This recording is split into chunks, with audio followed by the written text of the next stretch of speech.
au ciel n'est pas une récompense pour tous les bons chrétiens ou pour tous les pieux qui auront vécu sur la terre.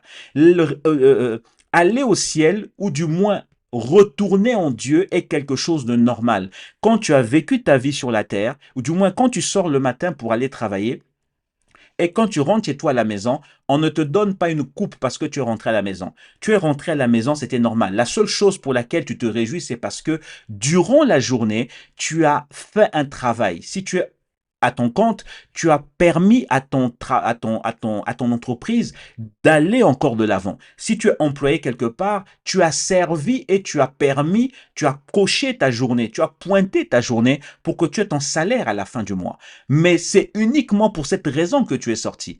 Et quand tu rentres à la maison, on ne te donne pas une coupe, à la maison, on ne te reçoit pas avec une coupe des récompenses. Oui, tu rentres à la maison.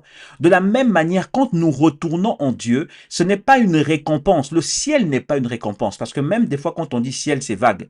Mais en réalité, le ciel n'est pas une récompense. Le ciel, c'est notre maison. Le ciel, c'est le lieu de retour. C'est le lieu de repos. Parce que quand on parle de la destinée, c'est retourner en Dieu. Dieu est notre finalité.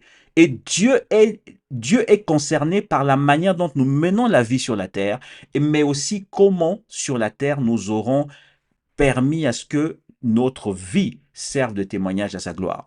Donc, même s'il te reste 35 ans, même s'il te reste 25 ans, que Dieu t'accorde la grâce de vivre une vie où tu seras productive, de vivre une vie comme David où tu permettras à la grâce de Dieu de venir vers toi et que tu produises les œuvres qui témoigneront pour toi.